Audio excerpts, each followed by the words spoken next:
Okay, Shabbat Shalom, Mishpacha. This is Rabbi Simon at another Sabbath. Now, I am recording this from my new laptop, and right off the bat, I'm going to tell you that this thing that I've manifested, I want to tell you, and this will be a secret, and it will be only available to my students who have tithe, who have paid their zakah, who have established a relationship with the God of Abraham, and who attend classes.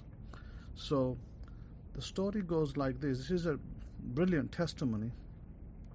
The story goes like this, that back last year I wanted a M4 and I had an M2 back then. So I bought the M2 in, I believe it was year 20, either the end of 20 September or 21, somewhere around there. I'd say 21. I bought it around, it was either July or August of 21. And it's served me faithfully. It's been a great laptop, I tell you. It's changed my perception of Windows PC forever. I used to be a hardcore Windows PC lover, and of course software engineer background, and I decided that that was the end of Windows for me after I came to the Mac, because everything was much more quicker, much more smoother, no more crashes. You had the occasional glitch, but nothing to write home about. So I was very happy that I could open lots of tabs. I could work on a lot of different projects, and I didn't have to worry about memory running out or that blue screen of death. So I put Windows on my Mac in parallel software, and that seemed to work pretty nicely. It actually worked better than in the Intel laptops. Very, very impressive. I was very impressed. So I continued the journey with the Apple Mac, and of course things were a little different. You have to have different kind of VPN. Maybe Apple Macs don't even require an antivirus. I've never put one on, put it this way. I've just put a VPN on, and that's it. My Apple's been fine. So with the Intel, I always had to put the antivirus on, and then sometimes if it got infected, it will have all sorts of problems, and then you go back and forth. But with the parallel software, the advantage I had was that I had I could create a what you call it, a copy, or what they call a timed copy, time and dated, and they'd save it in the hard drive. And then let's say if I installed a new driver in Windows 11 and it made my PC give me problems, I could go back to the previous copy that I made in parallel software. So that was pretty decent, and having to save me hours of work. Like sometimes you put a new software on and then you find that something breaks and then something doesn't work, etc. So now, how did I manifest this? How did I come to the M5? I actually had written down M4 last year to manifest an M4, and I've been writing it as an M4. My intention was clear. Wanted an M4, slightly bigger hard drive than what I had, because I kept running out of disk space. That was my only problem with the previous Mac. The disk space was not enough for me. So after last year, when towards the end of the year, as you know, or maybe even this year, as you know, that M5 was introduced. They said M5 would be coming out this year sometime. So I switched my M4 first. By the way, I started with M3 back in 2022 or back in 23. I wrote down M3, then I said no, M4. Then after M4, earlier this year, I switched it to an M5. I thought, well, why not an M5? Because it's a little bit faster. Maybe it doesn't require as much high threshold memory, and also I could get a little bit bigger drive, so maybe, and it will be less cost, because definitely there was a big difference in cost. That the same M5, spec'd up, was at least, I would say, $1,300 less than what I had spec'd on the M4. So I thought, wow, there's a great difference in price. So anyhow, put down the M5. I continued with my manifestation technique that I had, and come October, when the Mac was released, I think it must have been 1 week maybe, or 2 weeks into October, and I was able to get this Mac freely gifted to me. Can you believe that? Yes, I can believe it. Manifested this as a gift, and Baruch Hashem. So this is why I said that I will teach this technique only to my top students, how to manifest your desire, and it will work every time for you. And it doesn't mean it's for a Mac. You could use that technique to manifest your dream job. You could use it to manifest your dream car, but you'd have to follow a certain process. And for that, if you are one of those students that is been with me, by all means contact me by email, or if you have my Telegram, please don't send me any message on Telegram to my old number, which started with 567. That number is no longer active, is long dead, and I've also kind of lost that account. I can't get on that account in my new laptop, so I was only able to set up Telegram on my new number, which you'll find me on Telegram under the, if you got that number, it's the Ohio number with the 419 beginning. So if you have that number, then you should be able to get in touch with me on Telegram. If not, you have my WhatsApp, which also begins a 419, and you may have my email, shimon63@yahoo.com. So you have those three avenues. If you want to know how to implement this technique in your life, I'm more than happy to teach you, and please write to me. Thank you. So now, coming forward, as I was examining the book of Isaiah, and I had the Hidden Truths Hebraic Scrolls 7th edition by my side, and I had it open, and I came across Isaiah 55, and I thought, wow, what a great passage. So I started to read it, and I would like to read it back to you from the Hidden Truths Hebraic Scrolls, chapter 55 of Isaiah, and it's a version 7, which is readily available from Amazon and Lulu Press. And it goes like this: O everyone that thirsts, come to the waters, and he that has no money, come and buy and eat. Yes, come buy wine and milk without money and without price. When I read this passage, it really lit up for me, because this laptop spelled it for me, that I didn't have the required resources to purchase this outright. But I thought, well, why can't I get something that I want, even if I don't have the money? If God is the source, if God is the provider, there should be no reason why my Father can't supply my need. I just have to tap into the right channel, right frequency, and I should be able to bring this home. And I can assure you that, yes, I thank God. I am very grateful to the Father in heaven, very grateful to the Lord Jesus that I have this produced. And this is one of many, by the way. This is one of many things. And now there's much more to come. Other things. Laptop, my concern with the laptop was mainly that, I sometimes use it to draw charts, learning trading and stuff. And it's very helpful with that. But more than that, of course, I also do a lot of work with the Bible and with, writing lectures and opening documents, closing documents, PDFs, a lot of that kind of work, a lot of document work. And my files are very big. The Bible, itself is like 1,800 pages, 16, or the full one is like 1600 pages something, and it's a big, it's a big number. So when you open documents like that, it can take up a lot of memory, and if you have your regular PC, it can slow it down a little bit. And if you open two of those, your PC will be crunching. He'll be looking to gasping for air, what to do. And Intel will be gasping for air. I can tell you that, because I use Intel. I've opened two of my documents, big documents, and I'm like sitting there waiting for it to completely open.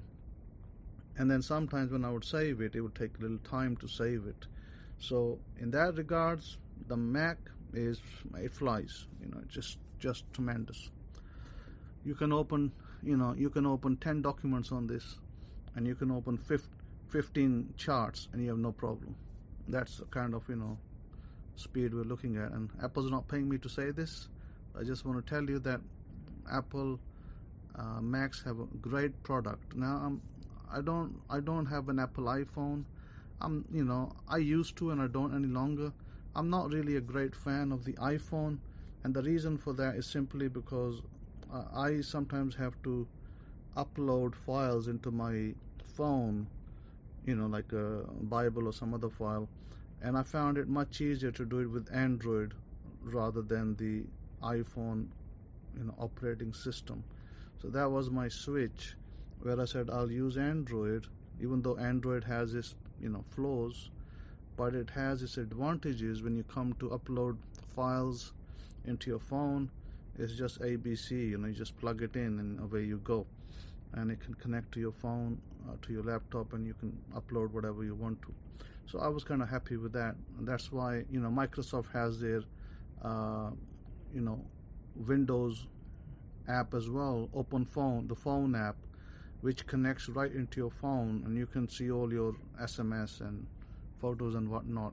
That kind of makes it easy as well. So having said that, if you're an Apple fan for phones, sure, some people are. Some people love their iPhones. I'm not really a big fan of iPhones, because I sometimes think that they're a little bit on the higher end price-wise. A phone shouldn't be about $1,200. I mean, a phone doesn't need to be $1,200. I'm pretty sure that you can get many phones today on the market that are priced around the $300 mark, that will probably more than do justice to what you're trying to do. Make phone calls, maybe take some pictures, and maybe put some storage on there. I think that's kind of fine. This is why I'm really not into, I wouldn't, unless you have money to throw around, I would not spend that kind of money on phone. So anyhow, so going forward, and it says that, "O everyone that thirsts, come to the waters, and he that has no money, come and buy and eat. Yes, come buy wine and milk without money and without price." Now the reference to waters here is reference to the source, the Creator himself, Hashem, God, Lord Jesus, whichever title you want to give him. "Therefore do you spend money for that which is not lachem, for that which is not bread, and you labor for that which satisfies not. Hearken diligently to me, and eat you that which is good, and let your soul delight itself in fatness. Incline your ear, and come to me. Hear, and your soul shall live, and I will make an everlasting covenant with you, even the sure mercies of David. Behold, I have given him for a witness to the people, a leader and commander to the people.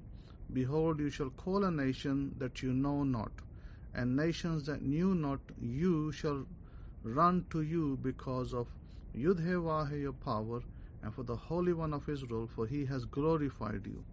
Seek you Yud-Heh-Vah-Heh while he may be found. Call you upon him while he is near. Let the wicked forsake his way, and the wicked man his thoughts, and let him return to Yud-Heh-Vah-Heh, and he will have loving kindness upon him, and to our power, for he will abundantly pardon. For my thoughts are not your thoughts, neither are your ways my ways, says Yudhe Vahe. For as the Shamayim are higher than the earth, so are my ways higher than your ways, and my thoughts than your thoughts. 1 second, let me switch my messenger off, otherwise I'm going to have people sending me messages. Okay. For as the rain comes down and the snow from Shamayim and returns not there, but waters the earth and makes it bring forth and bud, that it may give seed to the sower and lachem, bread to the eater, so shall my word be that goes forth out of my mouth. It shall not return to me void or empty, but it shall accomplish that which I please, and it shall prosper in the thing wherein I sent it. For you shall go out with joy, and be led forth with shalom. The mountains and the hills shall break forth before you into singing, and all the etzim of the field shall clap their hands. So, lots of different symbolisms in this, lots of different symbolisms. And first of all, this whole mystically speaking, and I'm speaking mystically, and mystically this whole passage, it really applies. You can apply it to the Master Jesus, Yeshua, and you can apply it to manifestation. The laws of manifestations are mentioned in this, and they are laws. They can never be changed. They are eternal, and they will always be operating in your life, whether you believe in God, whether you don't believe in God, whether you're religious, whether you're not religious. It doesn't really matter one way or the other. Those laws are, forever. They're permanent. They don't change. No one is able to change them. And that's the fascinating thing, that you're going to find what matters the most. Now, Jesus also refers to these things in the chapter of Matthew, let me just find it here, Matthew chapter 11. And if we go to verse,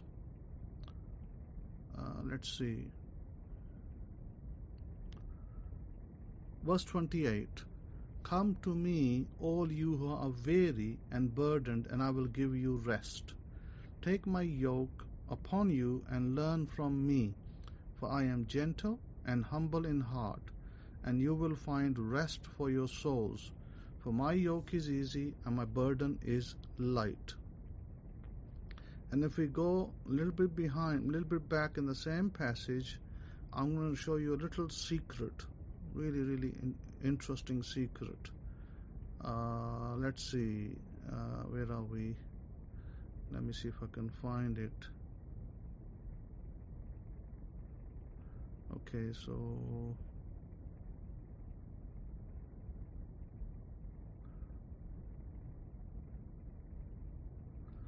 give me a minute.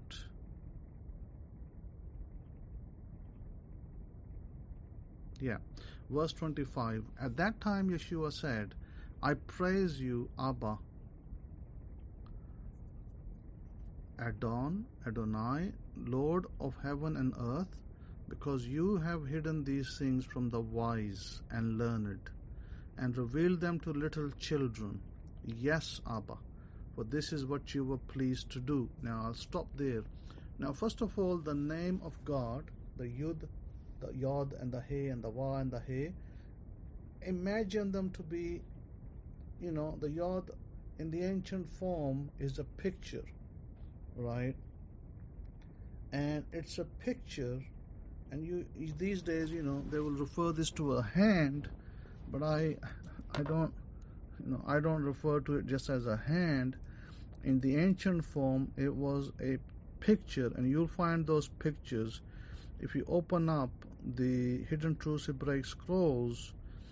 You're going to find in there a whole reference of the pictures, of the Word of God. What kind of pictures these are. So let me see. Let me open it up a little bit, go back and see and tell you what those 4 letters are representative of as pictures. Let's go back a little bit. It's behind. Here we are. Now the Yod character is a picture of an eye, all-seeing eye.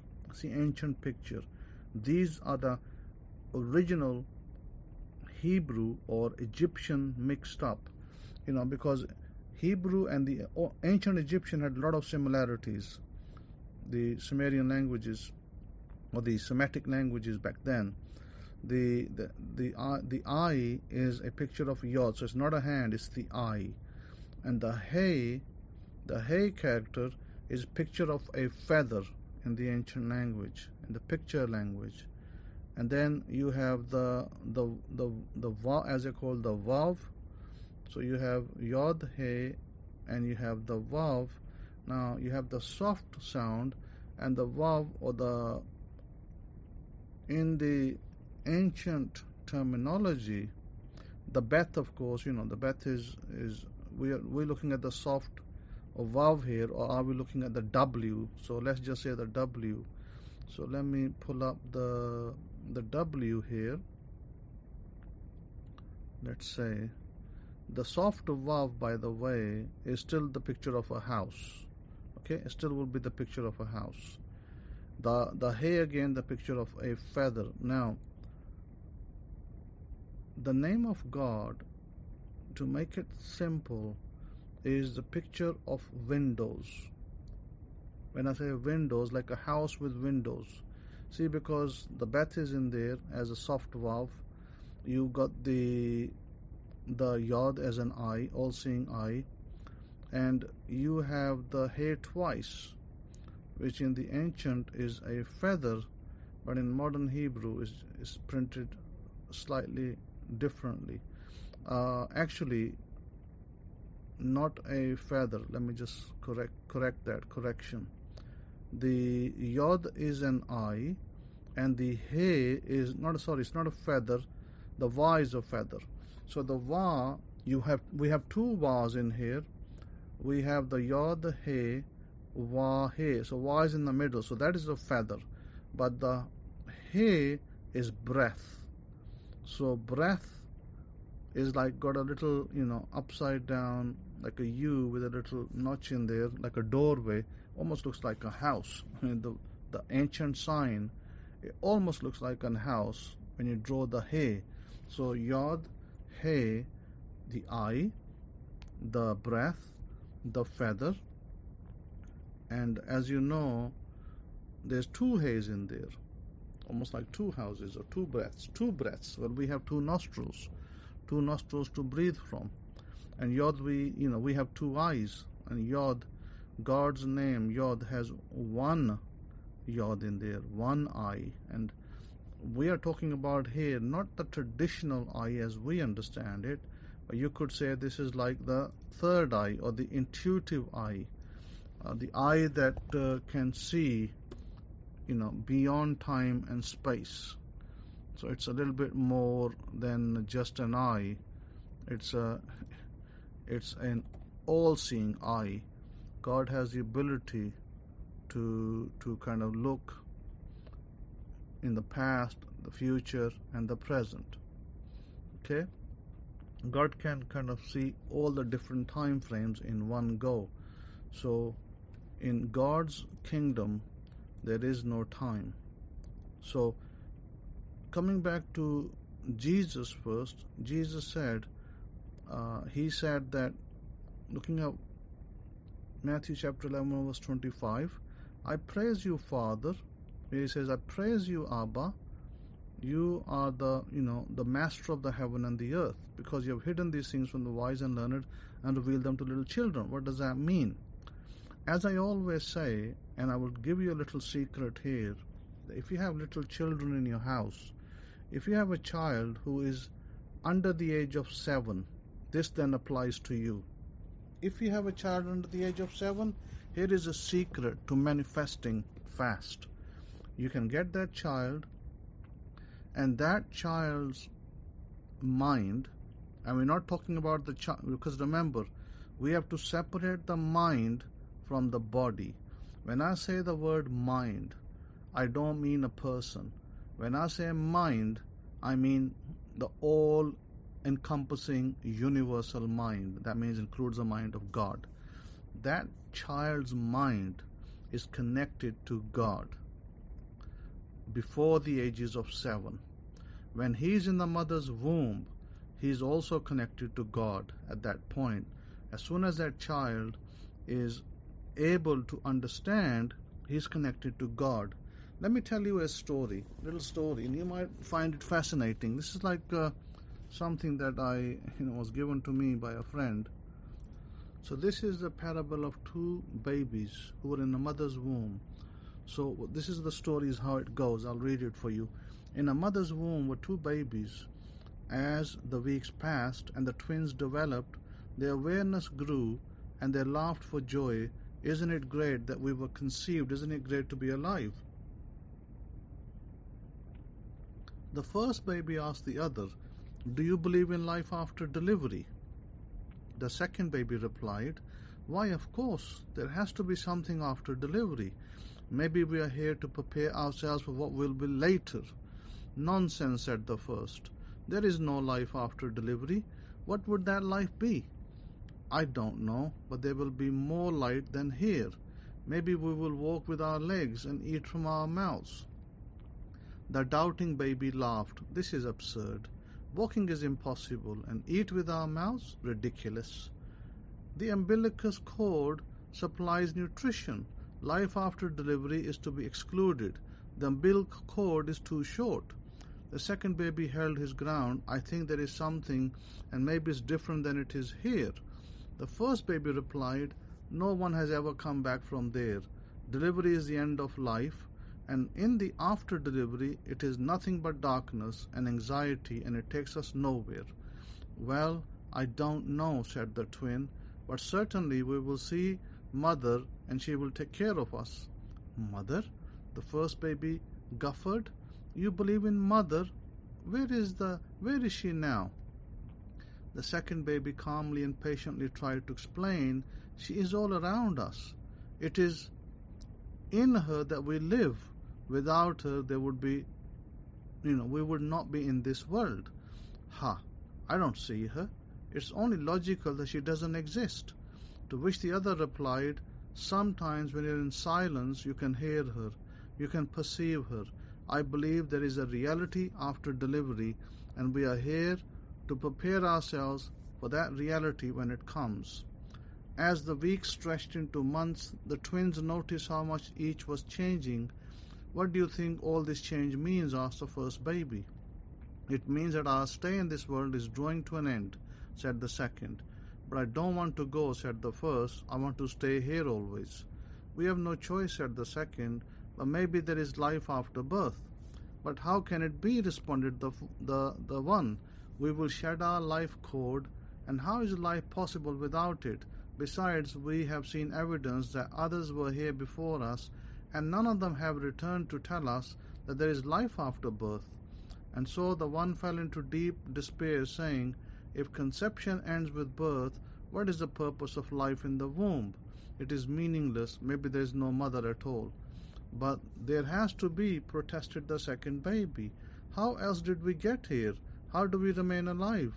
Have we ever seen our mother? Said the one. Maybe she lives in our minds.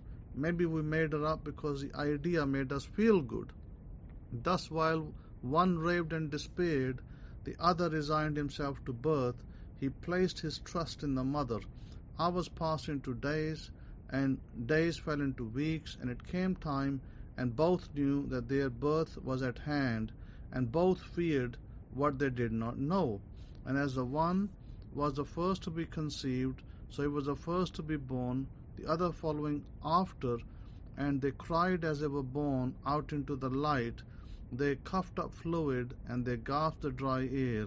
And when they were sure that they had been born, they opened up their eyes, and they found themselves cradled in the warm love of the mother. They lay open-mouthed, awestruck at the beauty of the mother, whom they had never seen before. So, there you have it. In other words, there is life after delivery. Just like that, unfortunately, we are taught that there is no life after death.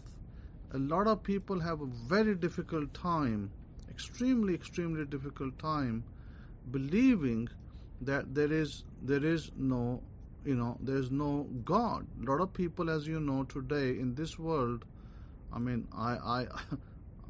the first one to admit that I've heard it a lot of times, that people believe that there is no God.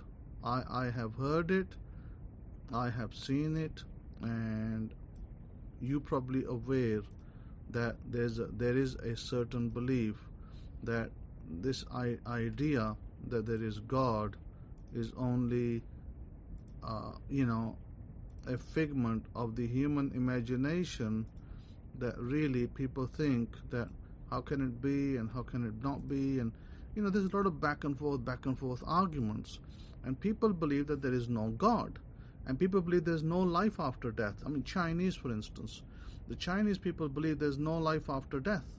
It's just a void, because they don't have many Chinese, and some do, but many Chinese who belong to the Buddha or whatever religious factions they believe in, they don't believe in God.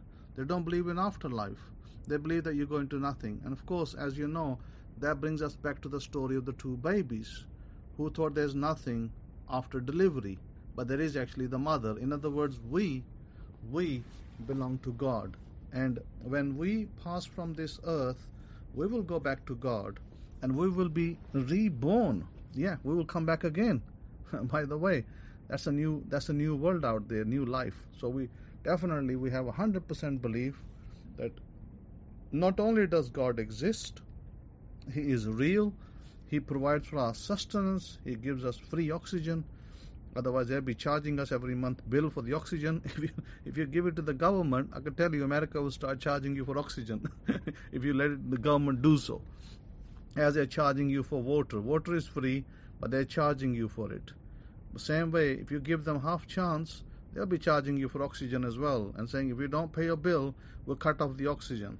Maybe we will come to that one day. Let's hope not, but it's all a possibility. So remember that God is real.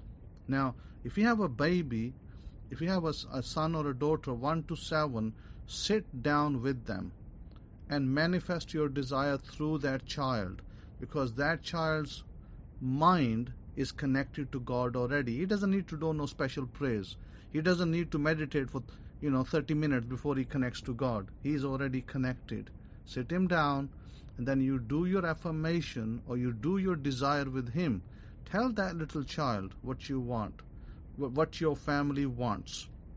You want a car, you want a house, you want a luxury, a yacht, you want a job, you want to buy a plane. That kid can do it for you.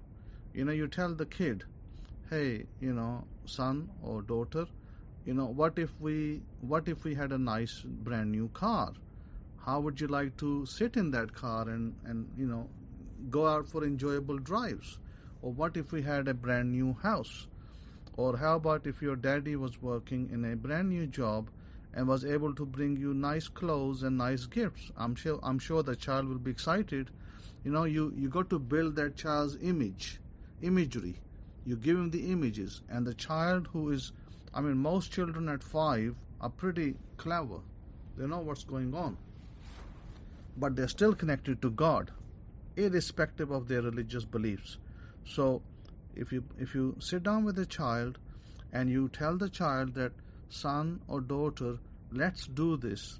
Let's imagine that God is going to supply our needs, and let's believe that He's going to give your daddy a job, or your mother a job, or He's going to give us a house, and the house is going to be 3 bedrooms or 4 bedrooms, and we're going to have a brand new car, and it's going to look like this. And you can show him pictures. You can show that child, if it's a male or a female, you can show them pictures of what you desire, and the child can look at pictures, and he can then imagine those in his. You do that technique with a child for just 2 or 3 minutes a day. Just 2 or 3 minutes a day. Think where you will be. Think about that. And I gave this technique to somebody back home, but unfortunately, the people I was speaking to are so ignorant that they didn't understand how to even apply it. I told them that you should do your prayers through they have a daughter who is 3 years of age. I said you should do your prayers through your daughter. But to this day, and she's still 3, she's not that old. It was last year I was telling them, and I haven't spoken to them since. But if they listened to me and applied it properly, they would actually be in a much far different place, far better place than where they are. But again, the problem is that we were brought up in ignorance. We were brought up with, no, it can't be done. And here we are trying to fix things. I was listening to somebody, a lecture, and this man said that in America, and this is not an American man, by the way, this man is not even half American, he's actually from abroad, and this man said that in America as a country, when a child is brought up to a mature age, to the age of let's say 18, that child hears the word no 100,000 times. Yes. When the child wants to do something and the parents tell him, no, you can't do this, it's not possible, it can't be done, he hears that word 100,000 times in an advanced country like America. Now think about it. Now go back to India, Pakistan, Bangladesh, Sri Lanka, all those countries. Now you apply the same technique there. How many times do the parents tell the child, no, it can't be done? And apparently, we're looking at about 10 times the ratio. In other words, if America has 100,000 times, then they have it million times. The child is told, no, it can't be done. It's not possible. Think how that child is brought up, and think what that child has to go through to become successful because his parents or his uncle and aunties told him, no, it can't be done. That's how we brainwash our children. So I think that it's very important that you start unbrainwashing your children, and if your children want to do something, you encourage them that it's possible and it can be done, and many people have done it and you can do it too. It's very easy. We need to make it easier for children. This is why I say that you sit down with that child and you pray in a particular manner. I'm not talking about praying, oh please God, beg. That's not a prayer. That will never come to pass, because that's the wrong kind of prayer. You need to sit down, you need to tune that child's brain, which is already tuned to God. Now you need to feed that brain some pictures and some story, because the children understand story. They don't understand begging to God. They will never get it. And you will never get what you desire by begging to God. Do you know how many people in the world beg to God and they don't get their prayers answered? How many people that you and me both know that have been begging to God for some kind of deliverance, some kind of breakthrough, and they're still waiting after 10 years, 15 years, 20 years. Why? Because that is the wrong way to pray. God doesn't understand begging. Let me be very clear. God does not understand your begging. Yes, he understands. You might say, this is why I asked this question to a girl, a Muslim girl, and I said, what language does God speak? And she said, of course, Arabic. And I started laughing. I said, you're crazy. I said, if God speaks Arabic, then what about the people who speak English, or the people who speak some other language, your language, or the people who speak maybe, another language? Then how is God going to communicate with them if God speaks Arabic? Definitely, and I'll tell you that God definitely doesn't speak Hebrew either. Okay, so let's not go there. It's the same with that. So what does that teach us? That teaches us that God doesn't have a language, although we know that God can understand our languages, communication, but God himself does not have one language. This is why you've never seen me emphasize, oh, you got to do it in Hebrew, or you got to do it in Hebrew. You have pastors out there, you have so-called rabbis out there that will tell you, oh, it has to be Hebrew. No, it doesn't. Hebrew doesn't have no more value than English or Arabic or some other language, or Hindi for that matter. Why? Because God speaks none of those languages. Because if you go back to Genesis chapter 11, it tells you that God confused the languages of the earth and split it into many languages. So what language did God speak to Abraham? So if God speaks Hebrew, and if Hebrew is the only language he communicates in, or maybe he understands, a bit of Greek, if you want to believe that nonsense. So what language did he speak to in Abraham? Abraham didn't speak Hebrew. Abraham actually spoke a language called Akkadian. And that we're talking about 2200 BCE. When Akkadian was spoken in the region of Iraq and even further up Turkey, if you follow it down, and if you look at the ancient languages of Turkey, you will find Akkadian, Sumerian, and some other languages that was spoken there. So Abraham understood God, right? But God communicated to him through the language that Abraham understood. So are we now going to say that you have to speak Akkadian to speak to God? And the answer is no. So what language does God speak? I'll leave you with that one as well. That's something that you need to think about. We've been told so many lies that now we have a hard time judging or trying to understand truth. So coming back to the children, I gave you a clear technique for the children. Children will respond to pictures, sounds, stories. You got to make your desire into a story with pictures. If you can do that, you can get through to that child and he can help you manifest your desire very quickly. Yeah, it can happen very quickly. Now, so that's what I will leave you with the child technique.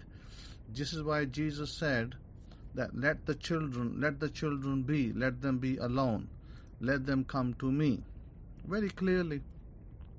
Also, we are told in the Bible that your word shall not go forth void. In other words, we think, oh, that must be God's word. No, it's your word, you, the listener. How does that apply to you? Because when you are speaking your inner conversations are the conversations that produce your outer world. What is within is without. Is like what the Kabbalians spoke about this. The Trismus, some funny kind of name, Trismus. He said what's above is below, what's within is without. So where is it coming from? Where does God live? And how do you communicate with God? Of course, God is around us. God is everywhere. How do we communicate with God? Should I be speaking in Hebrew? Should I be, speaking in English? Should I be using some other language? And of course, there was a friend of mine years ago from Israel, and he would say that, oh, the Hebrew language is more spiritual. And I, to be honest, I would reject his thesis altogether today. It is not more spiritual. And if it was more spiritual, then Israel wouldn't be fighting wars all the time with everybody. Think about that one. So-called, Israel people today, they wouldn't be fighting with every nation around them if they were spiritual people and they had a spiritual language. Total baloney that people believed. So don't believe that baloney any longer. Put it where it belongs, in the garbage can. So God only spoke to the people at the time the language that those people understood. Now, we know that he sent his angel down, angel of the Lord, and at that point, he spoke to them in the language they understood. Simple as that. There's nothing special about it. It's not like, oh, it was more important, because people have met angels in this life. I'm talking about, 2024, 2025, maybe before that. But did the angel speak in Hebrew? No, the angel spoke in the language you understood. When I spoke to the Master Jesus, I'll speak about myself. When I spoke to the Master Jesus, I understood 4 languages fluently, okay, at the time. But which language did he speak to me? Did he speak to me in Hebrew? If he spoke to me in Hebrew, I wouldn't understand a word because I didn't understand Hebrew at that time.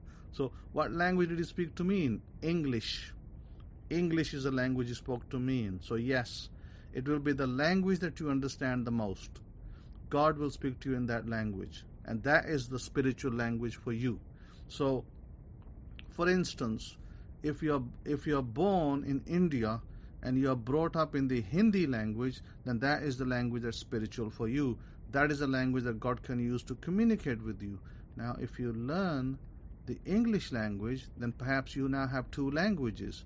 So now God can communicate with you in either language, in Hindi or Malayalam, if you are from there, south of India, or He can speak to you in English, because you are fluent maybe in more than 2 languages.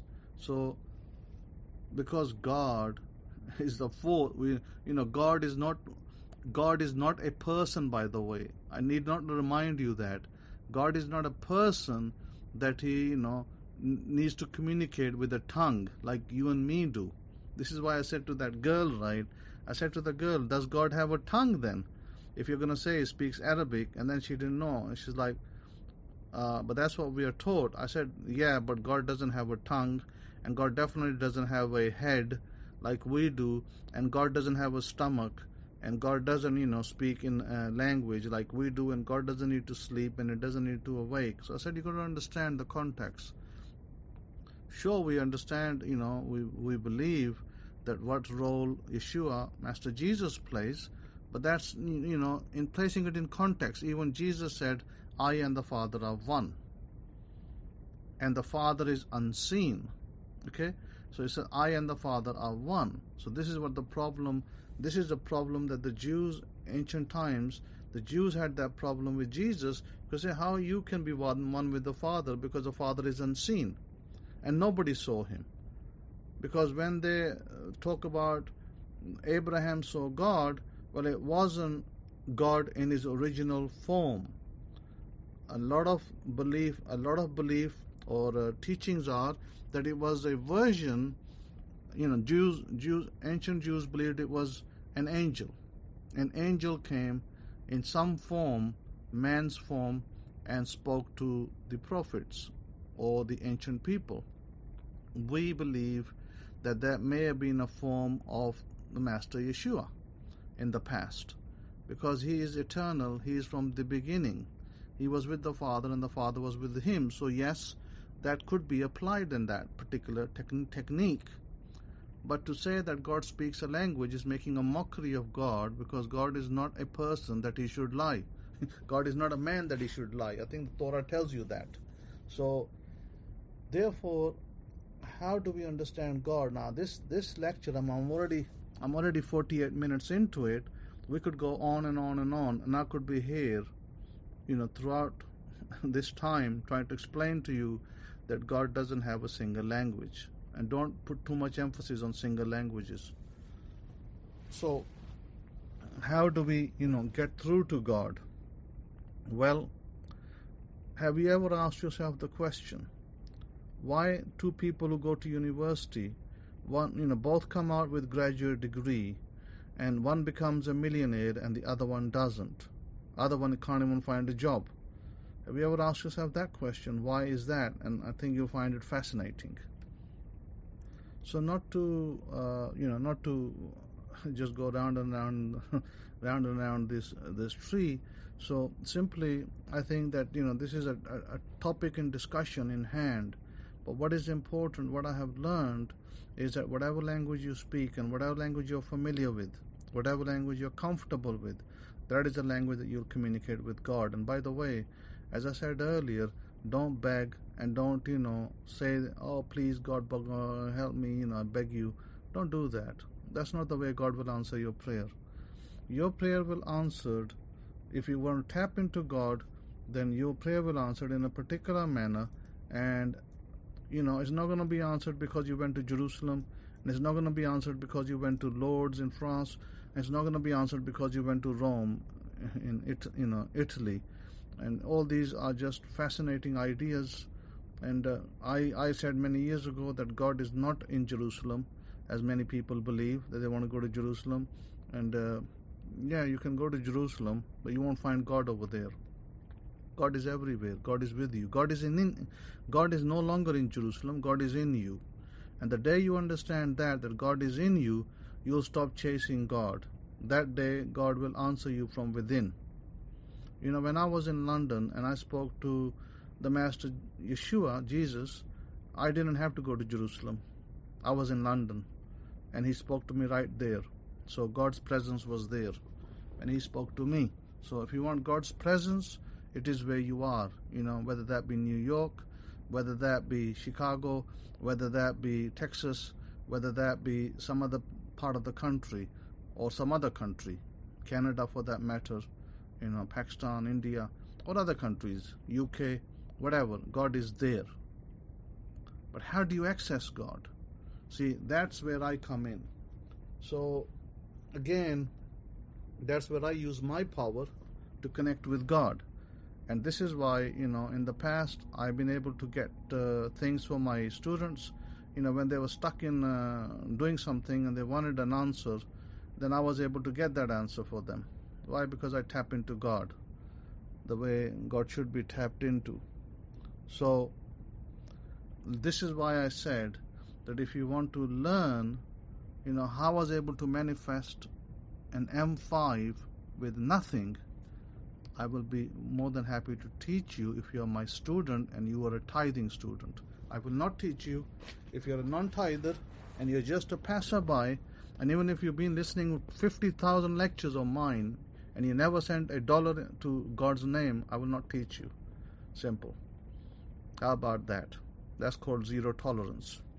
Because if you're not in covenant with God and you don't honor His covenant, you're not in Torah, and you don't believe in, you know, the things that God has written down, then of course, you know, I've got nothing to do with you either. It's simple as that.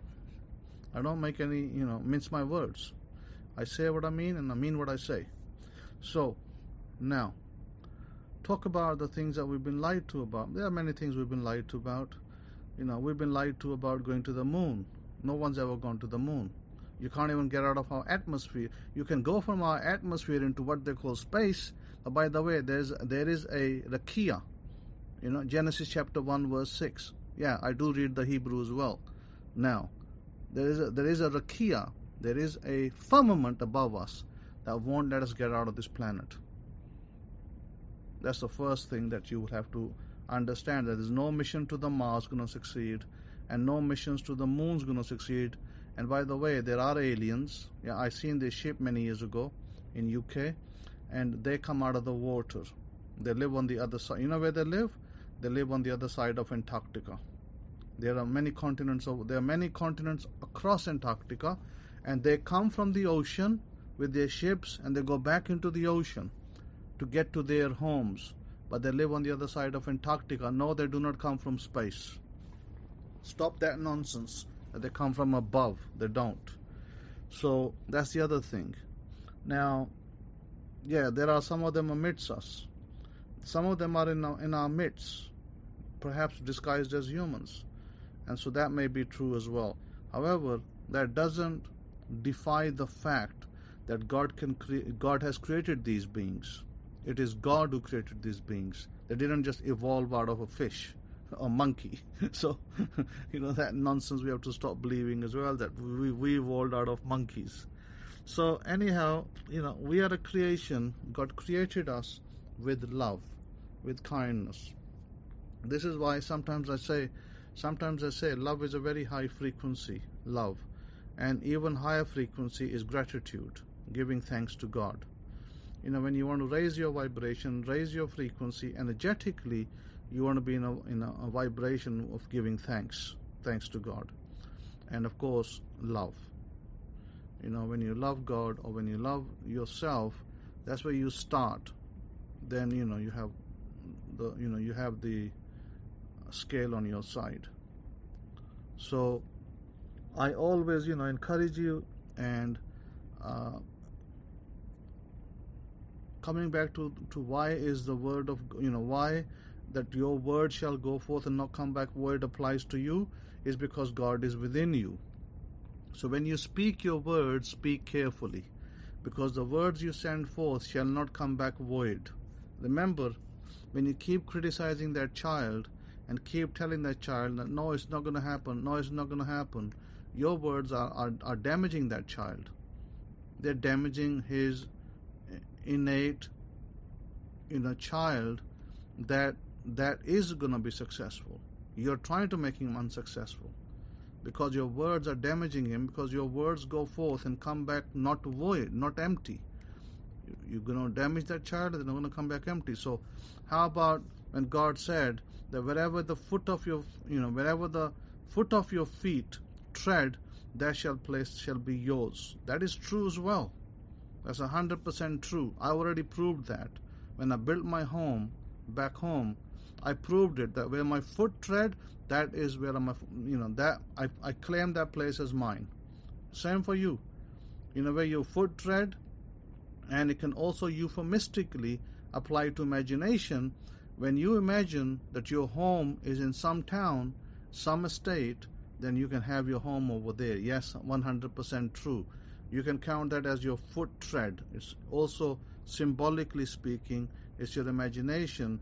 Literally speaking, is your literal feet touching the ground, and you can say, this place is mine. I claim this place. Once you claim that place, start believing it's yours. Start living in the end, as Neville said. Start living in the end and believing that that place belongs to you. Start living in that vibration. And if people come to you and they make fun of you, say, you don't have the money and how can you have this place? Ignore them. You want to put them on the ignored list. Only make friends with people who encourage you. Don't make friends with people who don't encourage you. So you have to restrict your friendship with people that are encouraging, not discouraging. So again, I leave you with this, that those of you who want to know how I manifested this beast of a laptop, I will more than happy to record a little session. Maybe we can even do a Zoom, and I think I could do a Zoom session with those students. And let me know who you are. Let me know you want to know the details, and I can discuss them and pass them to you, and you can go on manifesting your desires, no problem. And I'm not talking about producing a laptop. You can produce your job, you can produce your financial dreams, and you can produce whatever you want to, but you have to adapt. You have to adapt to certain things which I do, which you're probably not doing. And just because it doesn't mean that if you're not tithing, if you're not working, you're not tithing, it doesn't mean that you're not qualifying, because you still qualify, but you have to have been a student who did tithe. There was a guy in I think he was in Dubai, and a few years ago, it's not too long ago actually, 4 or 5 years ago, he contacted me and he wanted me to help him because he failed his test. He had I think he had one of the diseases, and Dubai and Saudi Arabia, those countries are very particular about your health.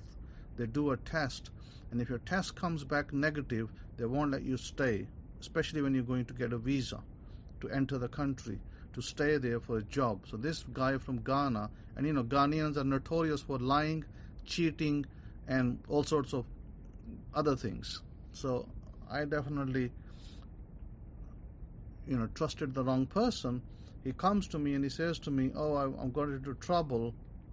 First time he came to me, I got into trouble, and some people with me, some of my friends, we beat up a guy, and now there's a police case, and if I get arrested for that, then that can mean that I'll lose my job and I'll have to go back home and blah blah blah. Please, Rabbi, help me, please help me. So I said, okay. So I sit down, I spend time, because these things happen with time. It means that I have to spend the time praying. I have to commune with God. It's not free. It's not like I could just do it with here you go, it's done. It's not like that. I have to spend the time. So I spent the time for that guy, and what did I get in return? He didn't even thank me. Forget about tithing. The guy didn't even thank me. And then he didn't even respond to me after. And yeah, he didn't go to jail. They didn't arrest him. He came clean. Then he came to me second time, and I told him, I said, listen, there is a format in which you have to speak to God. You don't keep coming back with empty hands and say, I want this from God and that from God. And the second time he came, he was like, oh, I'm sorry, Rabbi, I didn't know this.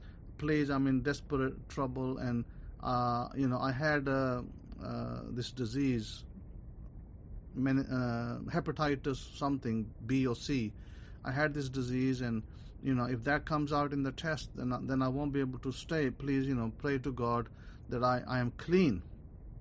I sit there praying for him second time to clear him, and he gets cleared, and guess what he does? Nothing.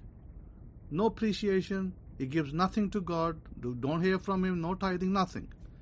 And after that I decided no more. That's it. I'm not going to waste time with people.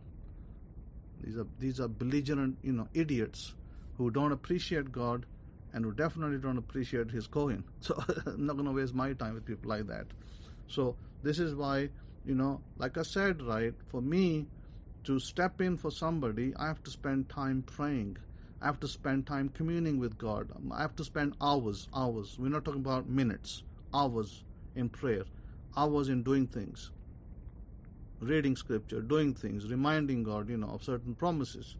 And that's when God responds. So God doesn't respond to, oh, please, I beg you. He don't care. You can beg him 50,000 times, he don't care. So this is why I said that, comply to God. Your compliance is your tithing and your zadaqah. That's your compliance. That's Torah. That's what you're listening. That's where you are obeying the Torah laws.